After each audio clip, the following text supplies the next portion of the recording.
Hello, I'm just setting up my Instagram feed. The Facebook feed is not enjoying the setup today, unfortunately, so I might be Facebook less. But I'm not going to worry about that too much. I'm just going to try and get set up on Instagram. And yes, Instagram's working, so great to see you. Thank you for coming back. I'll give Facebook one more go, and if it doesn't work, it doesn't work. We're not going to worry too much. Nope, Facebook is not working. Okay, so good to be back. Thank you for joining, and always a pleasure for me to come and talk to you about our favorite topic of languages. And today I've chosen quite a different topic, and it's to do with when politics meets languages. So there are a few ways that I want to talk about this. It's a topic that comes up again and again and again in terms of languages and things that I see in the language space, the language learning space, and the language discussion space online. For me, made me think that actually there's something that we do need to probably just talk about, and things that for me have always kind of my background is this. Okay, I am fairly apolitical in terms of when it comes to sort of lefts, rights, or whatever. I don't really buy into these sides of politics, and so if something the right side of politics says makes sense to me, then okay. And if something the left side of politics says makes sense to me, okay. If something more of a centrist group says makes sense to me, then okay. So I kind of enjoy not being just in one camp for the sake of being in one camp, if that makes sense. I always find it very strange when we sort of go all the way down the road with one camp just because we're right or we're left or wherever we are. If for me, it's almost impossible that one group, right, left, center, wherever, will have all of the answers we all agree with all of the time. And it does feel a lot like pressure, I think, to sort of say, okay, well, I'm in this camp, so therefore what they say is right and what the other people say is wrong. And this is kind of where I see it with languages as well. I'm very much of the opinion that whenever you learn about anything, whether it's language or whether it's history or whatever it is, any situation, there tend to be many sides. Okay, there are the sides that are either in conflict, and then there will be a number of them in between as well. It won't just be about these two opinions. It won't just be about sort of, yeah, you know, this side wants this and that side wants that, and they go head to head, and then you pick a side, and that's it. It's sort of, I find it more useful personally to sort of try and understand both sides and just to listen. I'm not involved in the argument myself, so often it's a privileged position that I can sort of take and listen to both sides, and without feeling threatened either. So this is kind of where I come at this from. And with languages, so the very first thing, there are two things that I think I want to tackle with you and to talk through with you and to see what you think as well.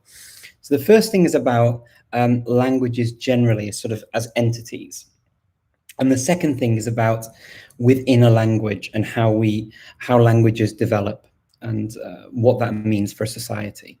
So in terms of languages themselves within countries, a number of countries and a number of regions and a number of communities will have issues with getting their languages recognized, getting their languages in the education system, having their languages even admitted to by other people as languages and not as dialects or something else. And then there are a number of other issues. Even if you get past all of that and you have your language recognized and you have it in school and education, it can then be a battle to promote it, particularly over languages that are seen as world languages like English, Spanish, French, etc., etc., etc. And this is an ongoing battle, and I think each individual community they all have their own issues going on with this kind of problem. And so on the one hand, I get why a country would want to have, they want to teach history a certain way that's kind of through their own looking glass, and to build the nation, to build this idea of a national identity, right? I mean, this idea is, historically speaking, pretty recent of these nation states in the way that they are now, and they've changed over the centuries anyway. Things have shifted and moved, and it's all very sort of, it's all pretty arbitrary sometimes when you look at it through history, because of battles, because of whatever's gone on, power struggles, right? The political side comes in, and what happens very often is communities, language communities, will be split. So you have countries next to each other where they speak both the same language on either side of the border, or you have communities that are minority communities in a new country that's formed, and actually that community speaks the same language across maybe several borders. You get this a lot in a number of African countries where through colonialization and people getting in a room and just drawing lines on maps, they cut through tribes, they cut through communities, they cut through all these things and made one person one nationality and another person another nationality. Now, this sort of grab for power, and within a country, there are ways you can try and make these peoples and these communities one thing, and that means like sort of one nationality under a passport, right, where they travel or where they're represented by a flag or whatever else. One way is through history and teaching history in a certain way, to have this national pride and build all that stuff up. That's what happens in the United Kingdom very often. And then we sort of miss out the bits that are not so pretty at school. So we don't talk about things that sort of in our primary and secondary education system. We don't talk about things that are not so nice to sort of know about the colonial past. And very often that's the case. That was definitely the case when I was at school. It was all the focus on sort of the Second World War and Stalinist Russia. That was kind of the main focus for me at school, which seems really bizarre because you sort of skip so many things that would help to divide the nation. So that's kind of one thing that they do. And the other thing that they do is linguistically. So the idea that you stick to one main language as the language, the key language that you use as an entire country. I mean, Italy went through this with all of its what sort of dialects, as they called them, where they had this modern standard Italian that was introduced, and that's going to be the standard Italian that we use. It's fairly artificial to do that kind of thing, and it was something to unite the country. The United Kingdom went through it in a very different way, where they actually banned and outlawed some of the community languages and indigenous languages. So politics was a big thing to sort of make sure that there was an imposing English sort of dominance over the United Kingdom. Now, the thing that's interesting, sort of as we sort of come through in a number of European countries, particularly, as we come through these sort of historical facts through different countries, and many countries are going through this to this day and continue to, is when you learn one of the community languages, how that is almost seen as a weaponizing thing or a political statement. So, for example, speaking one of the Celtic languages can be seen in that way. It can be seen as a nationalistic thing. In Spain, it could have been seen, for example, speaking Basque might have been seen as a political statement as well. Many countries around the world, speaking certain languages can be perceived by other members of the same country or other countries as being a political statement. Now, as far as I'm concerned as a language learner, I actually don't really care about the political statement that may or may not be meant by that. For me, it's a sheer enjoyment of languages. And I think in a language community, in a language learning community, in a diverse community, I think it's always good to look at on the positive side of things and think of, okay, this is a language that these people are fighting maybe to have recognition. There may be something like that somewhere around there, but actually just giving everyone the same respect for their language and identity, for me, is kind of a no-brainer. It doesn't really change anything about me. It doesn't affect my identity. It doesn't affect how I feel about things, about my past in the same way. I may reflect on things and I may understand things a bit better or differently. But in terms of learning a language and supporting sort of a group or a language group and getting involved in it, for me, it's clear. It's literally just that. It's enjoying the language, enjoying getting to know the community, getting to know their story, their history, their culture on their terms. Because the larger, sort of more well-known facts that we're taught at school are always sort of filtered through this nation idea of we need everyone to kind of be on the same page so that we can have a strong national identity on a national level. And so for me, it's really a part of that. And I don't find that makes it difficult for me to then sort of marry the two up. It's what's really interesting is, Ryan, I just seeing your comment there about as looking at neutrality as a language learner. What I've found through my journey of learning languages is that it becomes quite difficult to not see the politics behind languages. I mean, I live in a part of the world, the Balkans, where, I mean, people argue about this kind of stuff all the time. I mean, all the time. And I mean, I don't really have a dog in the race. I mean, I just think it's good to sort of respect communities and their languages and cultures, right? And that's where I'm coming from. But to think that this isn't an issue, or speaking in a certain way isn't an issue, can be naive. And I think that we, as language learners, we do need to be aware of the politics surrounding it, even if we choose to take a more neutral approach and just try and understand all of the sides of the coin, and sort of as an outsider, particularly for me, not judging and getting what people feel. And so for me, I tend not to get too involved in these kinds of discussions, but I did think that there are a number of things that have come up over the years that's made me think it can definitely be this.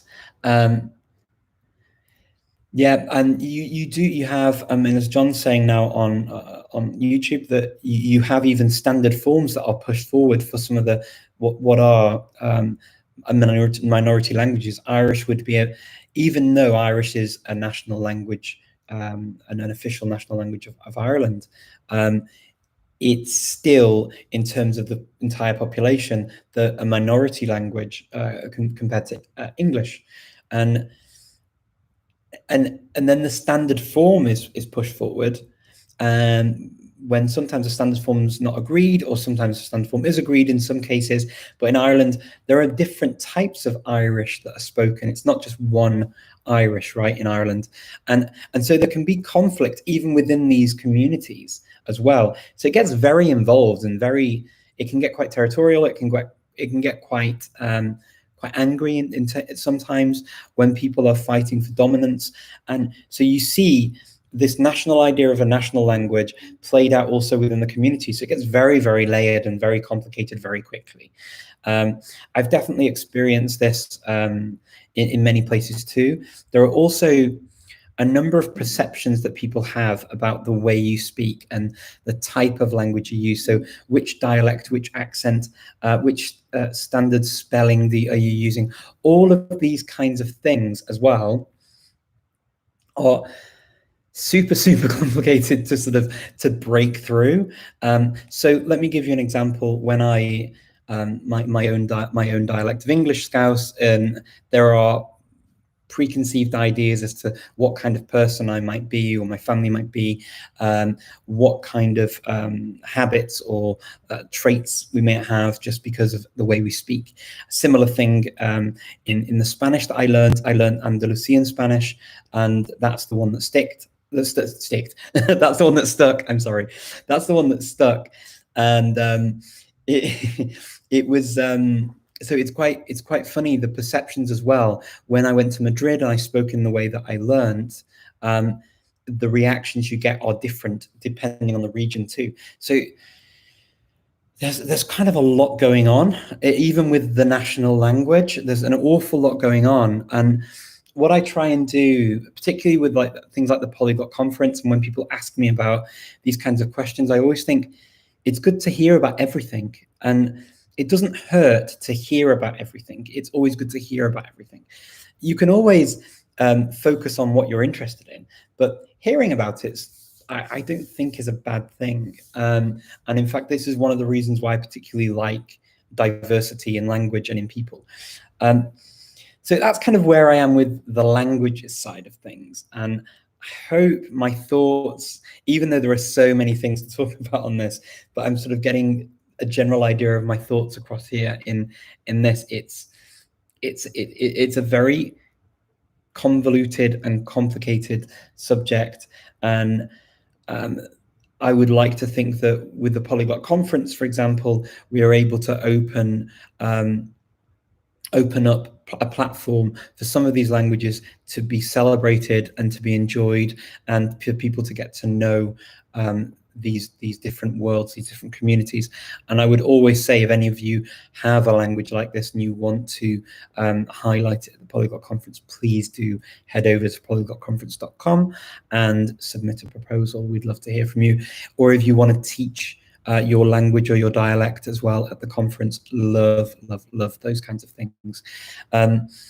So from my point of view, what makes me sad is when I see people downtrodden and people sort of not given just the basic respect just because of the language they speak. Now, let me give you an example. There's kind of this language snobbery, right? And there's also this idea of a language hierarchy. So it's a little bit less political, but there is a political angle to it. Because of the way we've been brought up and the histories we've been taught at school, we have perceptions as well of where we are as a country in a hierarchy of countries. And whether we like that or not, that is unfortunately something that is not just perceived, but practiced around the world. So when, for example, when you speak a Slavic language in a Germanic-speaking country as a first language, people's perceptions of you will be different than if you speak a Romance language or another Germanic language. It's just the way it is. I don't like it, but it's the way it is. And a number of my Slavic-speaking friends have encountered difficulties with this. I myself have encountered difficulties with this in Germanic-speaking countries too, including my own country, where people mistook me for somebody who was from either Poland or somewhere else because they saw me and heard a Slavic-sounding language, which usually is Macedonian, that I'm speaking, and they jumped to all the wrong conclusions. And you can see in their eyes, and you can tell by sometimes actually quite blatant remarks that they will make. So there's an awful lot going on. In the US, this happens, I guess, for a number of Spanish speakers. It happens with a number of languages around the world. So it's a super convoluted area to sort of to approach, and I'm really interested in seeing your reactions and your thoughts, because I would like to see if maybe we can explore further. The second element that I wanted to talk about, which for me is interesting, because I'm fascinated by languages and how they change, and in fact, language change is the main overarching topic for the Polyglot Conference this year.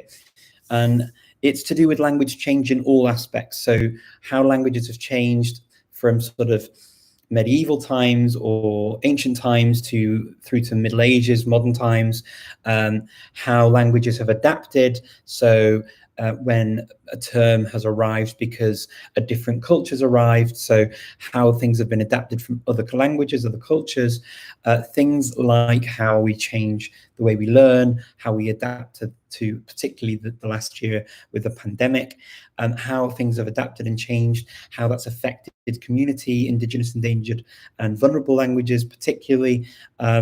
All of these things I find really interesting. There are a number of debates with language that I also find very interesting. And one of them is to do with more recent sort of discussions online, to do with gender and to do with the colonial past of many of the nations, right? And how we use language. Now, what I find really interesting is whenever I see anything about this topic, or about both of these topics, about sort of race, gender, and these kinds of identities, I perceive sort of a, yay, this is amazing, and no, stay away, this is just dreadful. And it's really, it's almost like sort of where the seas divide, and I don't get it. I mean, I see both sides. Of course, I can understand, but I don't get the really big reactions so much, simply because language changes all the time, and we adapt and we change. And for me, we're just living through a part of history at the moment where we discuss, we talk, we get to understand and get to know each other better, and understand what kind of language is becoming now less appropriate or more appropriate, or how to include more, how that makes other people feel, and sort of we are really getting to understand that with these conversations. When the conversations are totally switched off, unfortunately, that dialogue's no longer possible. And I get that some people clearly feel very, very highly emotional when it comes to these things, and very sort of involved, and they feel, and I get it. I get that that's true. I mean, if you look at a country, sort of a language like English, the way language is used.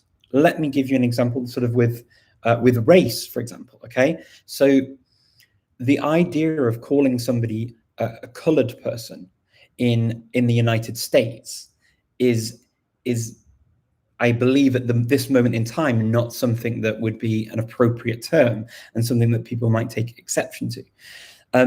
In South Africa, that's a very common term, and it's the same. It's a different English. So even within the Englishes and with the different communities, these conversations are happening in different ways, and so I find actually even that to be particularly interesting as well.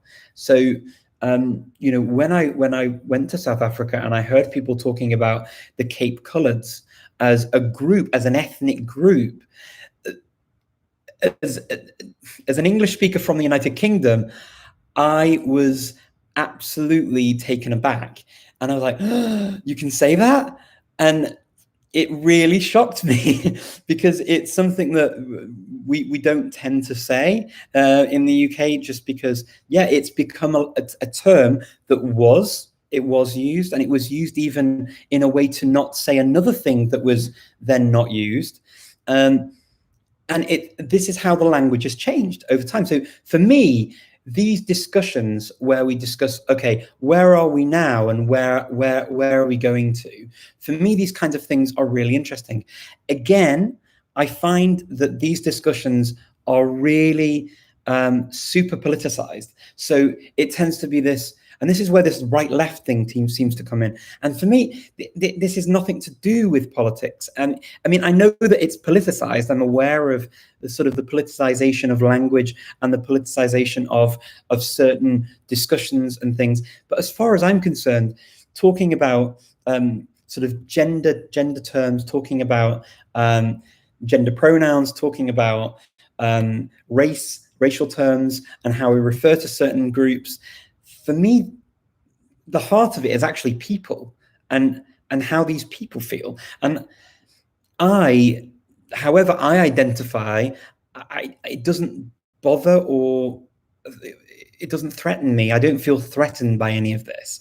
It doesn't change me. It doesn't change who I am. So I feel that I can quite easily sort of sit back and listen to the conversation and enjoy it. And some people will make good points. Some people will make less good points. Some people might make points that I totally agree with. Some people might make points that I definitely don't agree with. It doesn't sort of change the fact that they have the right to make a point.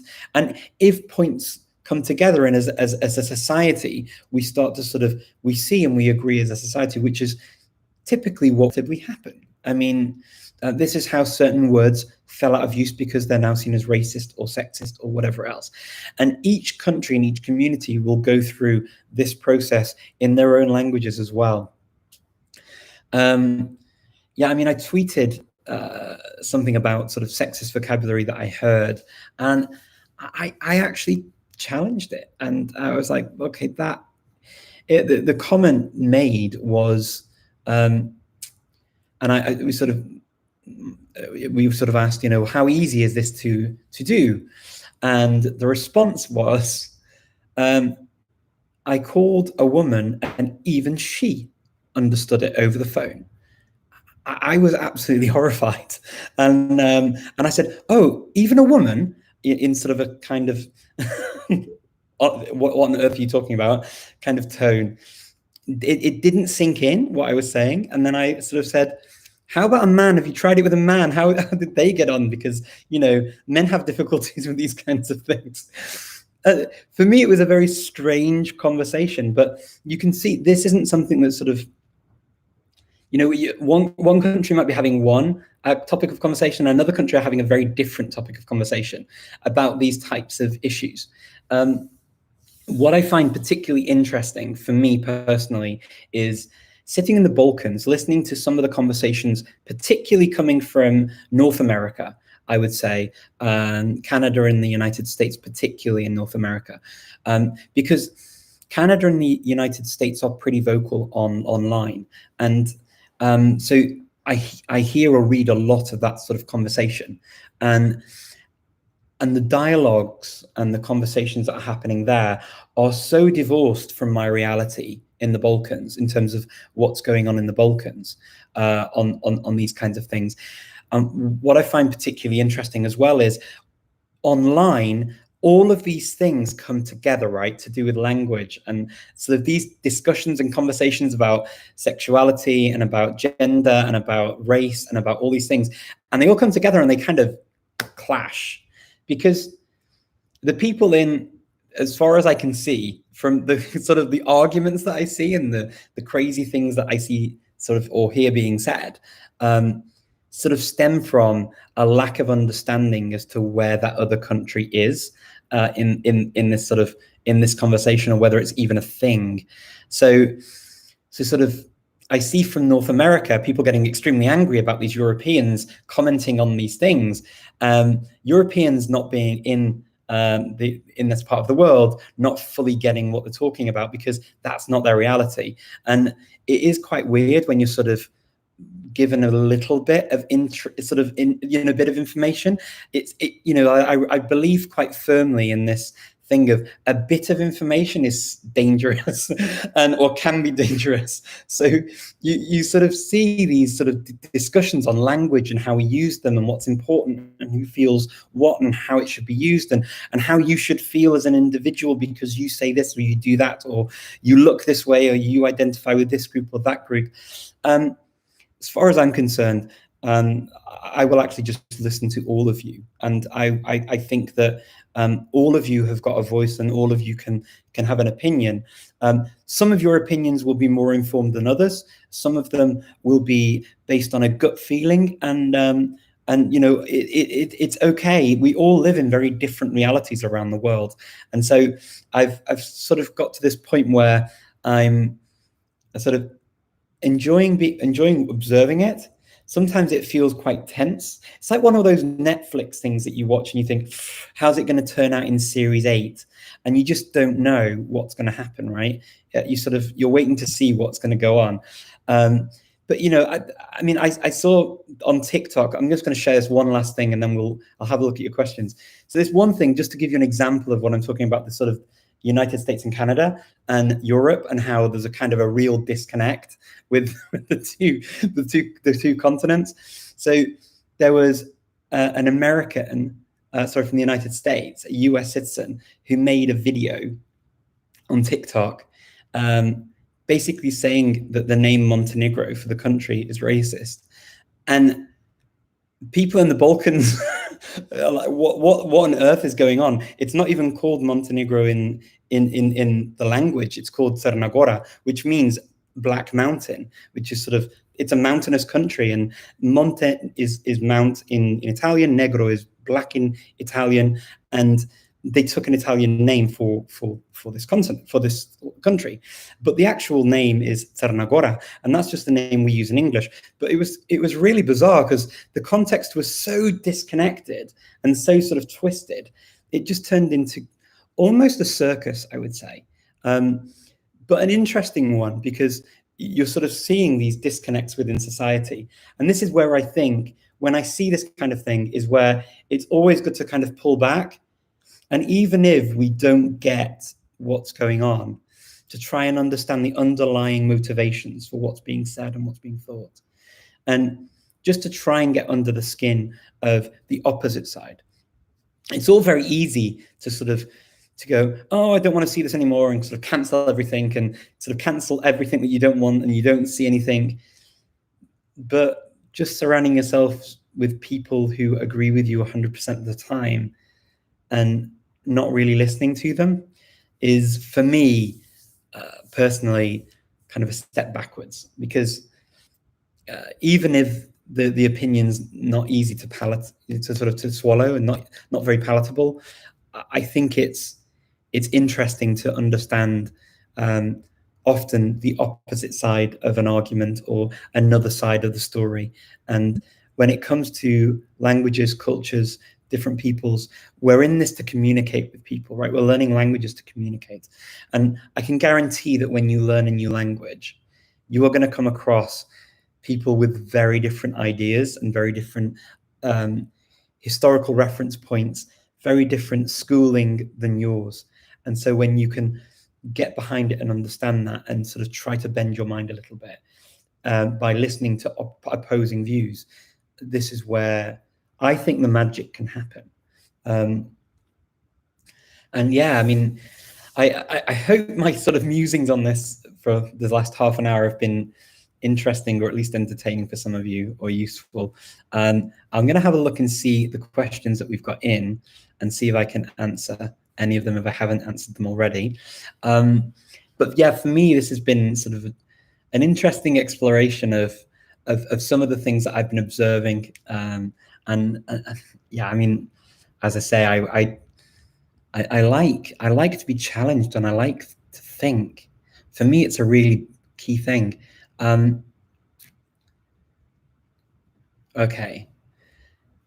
Yeah, so before we started the live, actually, Billy wrote this thing, and I did this interview with Lindsay about Guarani and how the language is politicized. So to kind of win over people, Guarani is used in Paraguay for political reasons to actually, yeah, we get you and we're with you. And this is we use it as a political language to sort of win over the sort of the masses, which I find super, super interesting as an idea. And I think that's probably used in other places too, I imagine. Okay. Let me see if I can see any other questions here, like Catalan. Okay. So Catalan, which has been used as a political tool and a way of breaking through homogeneous Spanish identity. Yeah. So the use of minority languages has been found to be a useful route to reassert identity. Yeah, well, exactly, Andres. So in Spain, with the regional languages as well, that are spoken. This is also why I think with Basque and the ETA movement, when there was a parallel between the IRA and ETA that was always drawn when I was growing up. And yeah, I mean, the Irish language was definitely from the UK side was always sort of linked to this kind of to terrorism, and it's an unfair thing, right? But this is what happened. And I think in Spain with Basque, that happened to a degree, and then it's been used like more recently to sort of reassert this national identity and to pull away. And I get it. I mean, look, the idea of these countries all being together was sometimes unions of marriage between a king and a queen, and yeah, I mean, how relevant is it sometimes in today's society? I mean, I'm not going to sort of advocate too many sort of political decisions on the cases of different countries, but I firmly believe that people have the right to their own identities and languages, and we do. I mean, it's important to individuals and to communities, and I think as a global society, it should also be important to us as well. Let me see.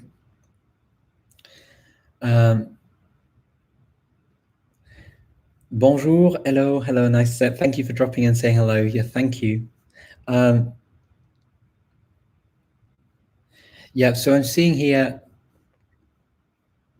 Yeah, My Fair Lady. I like, what's this? My Fair Lady, Ryan.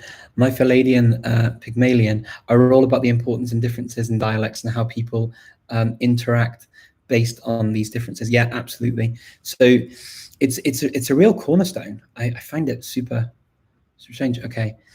Inga says, I can't tell you how many times I've had to defend the fact that I studied Hebrew. People can't seem to get past the politics on that one. The fact that I also studied Arabic didn't seem to help. No, Inga, it can be very conflicting for many people to learn a language, and it can be seen as kind of you're learning the enemy's language. It can be seen quite that way. A language is a language. I mean, look, take Esperanto, for example. I mean, Esperanto, it can also be perceived as a political statement to learn Esperanto, and to get involved in the Esperanto movement. And I've come across that sort of idea and mentality against Esperanto.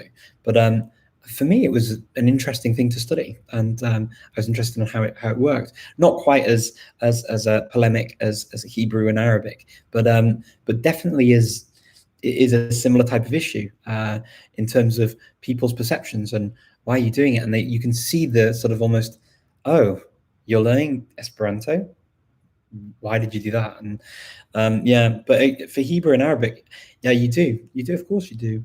You get this. I think when you particularly like so many languages as well, it gets very difficult to sort of say, actually, I just love lots of languages. So Jim says, thank you so much for talking about gendering and for recognizing that language always changes. Yeah. And that it's a normal process, especially here in Germany, people get so emotional about it. Yeah, unfortunately, it does. It seems to, personally, I don't get why it's so emotional. I mean, I understand the arguments, but I don't, for me, it's, as sort of someone who sits with very traditional gender pronouns, I don't have a dog in the race. I'm not fighting for my gender pronouns to be recognized. They already are, and I don't feel threatened if somebody else does. Yeah, I mean, why not? Languages evolve and change. And for example, in English, I mean, the they pronoun has been used for a long time. It's in fact a lot neater to use the they pronoun in English than he/her or he/she or him/her. It's super clumsy way of writing. So the they, their, them, particularly. I mean, people can have a different discussion about other pronouns that have been brought in, but the they, them pronoun for me is kind of no brainer, and I use it anyway now. Yeah, but again, people feel different ways about it, and it can. I mean, if you're talking about one person, it can feel weird in the beginning. to use it. It can, of course, for some people it can be, and for me, I mean, in the very beginning when I sort of heard about it, and I had friends that started using the they them pronouns, and I did find it in the beginning a little bit because I had one person in my head, right? I wasn't an abstract third person, so sometimes it did feel a bit strange. But do you know what? I can get over it. It's fine. But a little bit of my discomfort, like sort of either getting used to it. It's not even discomfort. It's kind of just it just takes a bit of time to get used to, and it's not a biggie really for me. But yeah, I mean, as I say, for me, it's kind of akin to trying to get people's names right and trying to just identify people as they are. I guess. As I don't have a bone, and I don't have a sort of a dog in the race for this either. It's just for me common sort of okay. I'll do my best, and I'll try and get everything right to the best of my abilities. And I don't think anyone could ever ask any more of me than that. And I think if that's our goal, to do our best, then hey, why not? It's positive, right? I mean, no skin off my nose. Okay, so it's like telling someone from mainland China that you're learning Cantonese or even traditional characters. Yeah, I can imagine it's a bit strange for people to hear that. But a lot of people say, Andres, that learning the traditional characters is actually pretty useful, because then you can sort of access a number of the other languages that have borrowed from them more easily, and it sort of makes sense.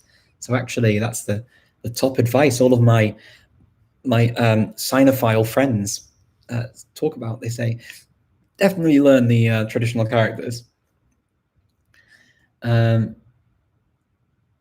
Okay. Jag transkulturell care som sjuksköterskor. Ska vi till hänsyn? Ja, så är det i Sverige. Men på svenska är det hen, eller hur? Det kommer från finskan, så tror jag. Som jag har läst, jag har hört från andra människor. Patienten, och hur funkar det, Andreas, där i Sverige med hen? Är det jättevanligt nu att säga hen bara så? För att det är lite grann annorlunda som vi har så för i Storbritannien med them. Så det var alltid så det var längre sedan så på engelska, så man kunde använda sån sak. Men på svenska så är det jättenytt, eller hur? What are your thoughts on mutually intelligible dialects of a single language and different languages that are mostly, if not entirely, mutually intelligible? Wow, Ryan, that's a sentence to unpack. Okay, so another thing with politics are, for me, when a community is together, this is kind of where I sit with this. If a community gets together and they agree as a kind of a larger community, we speak this language and this language is not that language or that language or that language or that language or another language. For me, that language then has a right to exist. It may be a recent development. It may be a longer development that's in dispute, as happens in the Balkans. It could be a number of things. But look, what we know is that our languages started from a point, especially, I mean, the Indo-European languages, we know they've got things in common from all of the parts of the tree. And then they branched out, okay? So there is a point where you can go back in all of these languages and they were they had a common ancestor. It's the natural evolution of languages. Where that point is, where you start calling one language a language and not a dialect, I think comes with time. I think comes with communities agreeing that they speak a language. And I think is not a one day it's a dialect, the next day it's a language. I think like we see across the world, particularly you see this with Serbia, Croatia, Bosnia, and Montenegro. So at the moment, those four countries really are going through this kind of almost, I would say, birthing stage of the sort of the language in terms of the languages or dialects of the whole region were unified under Yugoslavia as Serbo-Croat or Croato-Serbian, or whatever you want to call it. And it's when the countries became independent from each other and they started their own national identities independently outside of the Yugoslav republics, naturally, you, again, as I was saying at the beginning, you need to sort of focus on your history, on your language, and what's unique about you to build nationhood. And that is a normal thing that governments around the world do so that they can have some sort of cohesion within their borders. And this has been going on for quite a while now, since sort of this idea of nations going to different places and having passports and whatever else. So this is what's happening. I mean, Montenegrin became the official language of Montenegro instead of it being Serbian or Serbo-Croat, whatever else. In Bosnia, this is a very highly charged political discussion. So when I lived in Sarajevo, for example, as an outsider going in, it becomes extremely convoluted to know who you're talking to, because I would have people say to me, actually, no, I speak Croatian. Actually, no, I speak Serbian. Actually, no, I speak Bosnian. Actually, no, I speak Serbo-Croat. So 4 different terms, right, were used commonly in Sarajevo when I was there. And for me, it was a minefield of in terms of like labeling the language. So to even say something like, what's this called in, and then you get to what's this called in, and you'd stop, because you didn't want to offend people, because you didn't know which side they identified with of the discussion on the topic. So the easiest way to do it is to say, in our language, which as somebody not from the region felt a bit strange, but it became very common and very normal for me. So when I say, kako se zove ovo na naškom jeziku, naški jezik. So it's naš jezik, our language, right? So I would ask in that way, and that was kind of the most neutral way to do it, and it was kind of agreed. It's our language, so this is what we're speaking, right? So I tried to fit in and be sensitive to all of it. I mean, look, I'll give you one example of something that for me kind of made me realize that there are so many stories to be told. So one guy I was talking to there, he didn't like to use the term. He said, I don't speak Serbian, I don't speak Croatian, I don't speak Bosnian. And I was like, okay. And he said, because all of my schooling was done in Serbo-Croat. All of my diplomas are in Serbo-Croat. That's what I speak. I speak this mixture of all of it. I speak it all. And when you've got generations of people who have been through an education system in a language, and that is part of their identity, who is anyone else to say to them, your identity is not valid, your history is not valid, what you did at school is no longer valid? It might not be commonly known as that anymore, but that person has a point. Whether individual communities like it or not, they have a point. And it's also fine for another community to say, I speak Bosnian, or I speak Croatian, or I speak Serbian, or I speak Montenegrin, or whatever they want to say they speak, because there needs to be a sort of a new platform for growth, right? From that, you have to sort of grow out of things. But there are generations still who learned and studied and got their diplomas and their degrees and everything in Serbo-Croat. And negating that past that history and their existence and what they did is also not fair. So this is why I say there are always so many sides to this. Likewise, though, if you say to pretty much anyone in in this region, oh yeah, I speak Serbian, Croatian, Bosnian, Montenegrin. If you say that to people here, most of them would smile at you and say, yeah, so do we all. And because the languages are mutually intelligible, right? They're mutually intelligible ways of speaking. And because a lot of the history, if I turn on the TV in the Balkans, you still get shows that are repeats and reruns that were from Yugoslav times. You still get the Yugoslav hits that are hits and belong to the history of all of the Yugoslav republics. all of this heritage belongs to everyone, and we don't. This is where I kind of think that things fall apart in some parts of the world. Just because it still is part of the past and it belongs to everyone doesn't mean it now has to belong to one of the modern countries that came out of it. Just like the Roman Empire or the ancient Greek world or ancient Egypt, they don't necessarily belong to one country now as a modern country. Pretending they do kind of negates the impact they've had on many other countries, and if not the world. So the heritage is shared in a lot of ways. So it's very, very complicated, and this is why I think when it gets to these questions of sort of identity and heritage and where things are, it gets super, super complicated and super difficult. Okay, who is the foremost exponent of Esperanto in the polyglot community? No name comes to my mind. Good question. So, I mean, Tim Morley in the UK is pretty prominent in the Esperanto community. Chuck Smith is pretty prominent in the Esperanto community. He created the Duolingo course. Tim Morley created the latest Teach Yourself Esperanto course with Judith Meyer. Judith herself is pretty big on Esperanto, but Chuck is well known. Whenever I've been anywhere with Chuck, everyone knows who Chuck is.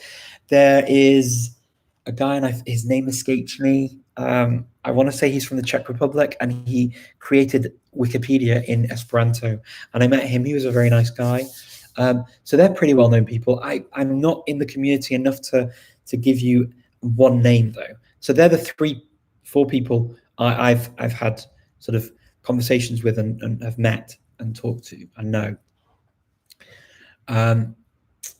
Random question: What did you study at university? I hear that you say you studied Swedish and Spanish and lots of others. Was there an official degree title? Yes, Billy, I studied a degree in combined languages. So I had to do a minimum of 3 languages. So I did French, Spanish, and Italian as my main languages. And then I did Portuguese as well. And I also sat in on the Swedish, Scandinavian studies degree and studied Swedish and Old Icelandic. So that's what I did at university for my first degree. And then I studied at Charles University and did an advanced diploma in Czech studies. And then I've studied a number of university courses in different parts of the world, many in Sweden. But yeah. Okay, but I can understand 30 years. Yeah, 32 years of war will do that. Of course it will. I mean, it's very complicated and it's very hurtful. It's very painful. It's very, some of these discussions that I'm talking about, I'm sort of encapsulating in a very quick conversation, right? But this history is for people who are sort of living through all of this. This is bloody history that has affected families and generations and torn people apart. Neighbors from neighbors, brothers from brothers, sisters from sisters, families from families. It's been, I mean, particularly in the Balkans, it's okay to talk about it in a kind of an outsider academic way, but I mean, this is people's lives, and I have absolutely nothing but respect for that aspect of it too. I mean, living in a place like Sarajevo, which is under siege, and visiting the areas, and still going out into the parts of Bosnia where you have to be careful. You can't walk anywhere in certain parts of the woods because they don't know if there are landmines still. I mean, this is the situation, and it's very difficult. You know, in a place like Sarajevo where you see cemeteries everywhere. I mean, this cannot do anything but affect you, and sort of.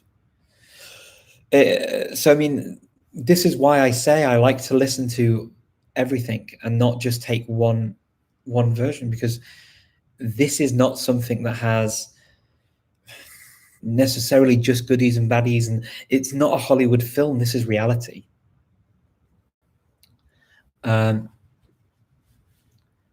So let me see. Julian, unfortunately, I won't be able to read that very easily. I'm so sorry, my Arabic is not really up to it. Okay, Andreas Använder pronomen hen. är det ett nytt begrepp? Ja, det tyckte jag på svenska, så är det. Ja, många då. Okej, jag måste vidare. Ja, men sen det enda som människor identifierar sig i gruppen är hen, hon. Ja, så är det han, hon. Jag kan förstå det. I Sverige då, är det jätteannorlunda som situationen i Storbritannien på engelska eller i Amerika till exempel. Ja, så är det jätteannorlunda. Som på engelska så är det så är det vanligt. Men jag på svenska, jag förstår det. Okej, svenska språket. Var det svårt för dig att förstå ordet lagom? Ja, det är första gången. Ja, så är det är svårt att förstå. Så i det begreppet till exempel på ett nytt språk. För mig är det alltid så. Och jag behöver prata och använda det där språket jättemycket för att kunna använda det bra, till exempel. Ja. No creo que llevarían varios minutos más a vuestros directos. Una hora no alcanza para tanta pregunta. Para un diplomático como vos. Muchas gracias, Jesús. Es que creo que una hora de mí a lo mejor sería bastante, ¿no? Es que no sé hasta qué punto la gente quiere ver lo que tengo que decir, pero muchas gracias, lo agradezco mucho. Y siempre estoy dispuesta a hablar más veces y hablar otra vez sobre otro tema. Por ejemplo, si veo que hay interés para hablar y tratar un tema, por ejemplo, así como lo que estoy hablando ahora, pues encantado. Could I talk about politics versus language and dialects, debates, particularly when it comes to Turkic and Slavic languages? I think I maybe mentioned that for me, it's this sort of when a community decides it's its own thing and they speak a common language and there are maybe dialects underneath that language that they agree are dialects of a language. That's when I think it's a language. I think that linguistically speaking, of course, you could say, okay, as a linguist would have a very different opinion. From my point of view, I think that there's an anthropological argument to say, actually, we let these people carry on. And linguistic points of view on this matter can be interesting and can inform discussion and certainly describe things. However, I think that there's a line where linguists and linguistics needs to sort of take a backbench to people and communities, because sometimes the arguments, even though valid, can be sort of manipulated to undermine identity and undermine people's cohesive structure as a community. And I think that can be damaging sometimes, particularly when the states or the communities are not equipped to be able to deal with that kind of criticism and feel under attack a lot. It's one thing to say, for example, to I don't know, it's one thing to say to Norway and Sweden, oh, actually, your languages linguistically are a language, because the two languages are mutually intelligible. That's one thing, because Norway and Sweden, they're pretty well established countries. They're pretty rich. They've got most of their social things under control, right? And no one's disputing their borders or the territories in the same way as, say, for example, in the Balkans or in other parts of the world where there are shared borders and things. So I think that we have to tread carefully in terms of linguistics is useful, but anthropological reasons and societal need for allowing a growth of a community and to assert their own identity, I think, actually trumps linguistics for me. And yeah, I mean, and also the agreement amongst people, just generally, the general public, the lay person on the street, tends to be very arbitrary when it comes to which languages are languages and which languages are dialects and whatever else. It's all very arbitrary. So it doesn't really wash with me that someone will decide that one language is a dialect and another is a language. And as far as I'm concerned, I may have studied both of them, and in my head, they sit as separate languages, or both sit very much almost as sort of on a dialectal continuum. whichever way I see it is irrelevant, and whichever way an arbitrary person on the street as a layperson sees it is irrelevant, and whichever way a linguist sees it, it only stays in kind of the linguistic field from my point of view, and it's not something that should impact the society itself. I mean, you know, it's everyone's got the right to exist, right, and to be a community, and to sort of, we have that right, I think. Yeah, and когда он говорит по-русски, да, когда он говорит по-русски, хорошо, люди, я говорю по-русски тоже, да, но сейчас нет вопроса. But there are situations where there's disagreement within a community if the language is a dialect or language. Yeah, there absolutely are disagreements within communities. That is the long process. Kind of like when you're trying to get this working, you need to get sort of a standardized language. So, for example, Scotland's going through this a lot with they don't really have one agreed standard Scots form. There are many Scots variants of the language, right? So so to be taught in school, it would need to be, I think, more standardized. So there would probably be for languages like Scots, that would be the case. Although I don't think it's argument or disagreement. I think it's more, you know, everything's good, right? It's all good. It's all Scots. It's fine. Switzerland would be an interesting one. So we talk about Swiss German, but actually Swiss German, does it exist? Is there a standard Swiss German? If you go to Switzerland, they talk about Zürichdeutsch, Berndeutsch, Zugdeutsch, all of these different types of German, Deutsch, whatever it is. But Schweizerdeutsch is really used by people outside. But again, the sort of the integrity of the country is intact. So I don't think Swiss people really feel that need at the moment to exert that our language is different.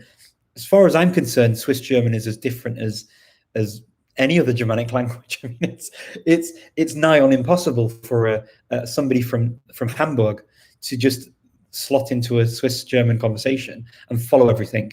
They need subtitles on TV if they speak proper Swiss German. And in fact, many German speakers in Germany, when you speak with a Swiss accent in German, they think that's Swiss German, and it's not. It's just, ja, es ist nur so, dass die Sprecherei einfach so, ja, aber das ist Hochdeutsch, oder? Das ist kein Schweizerdeutsch.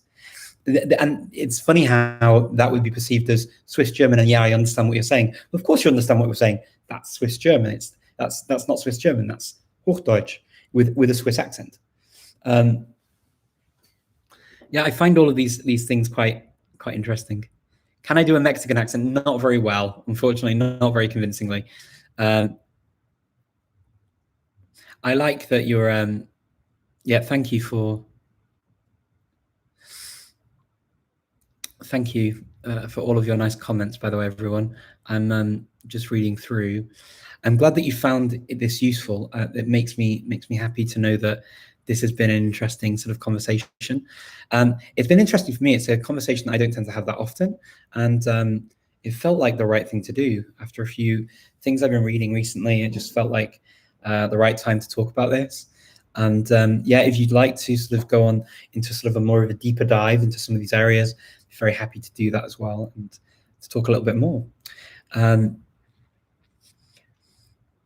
There are something like 200 Mexican accents. Absolutely. There's not one Mexican accent. It's like saying I can speak with a British accent.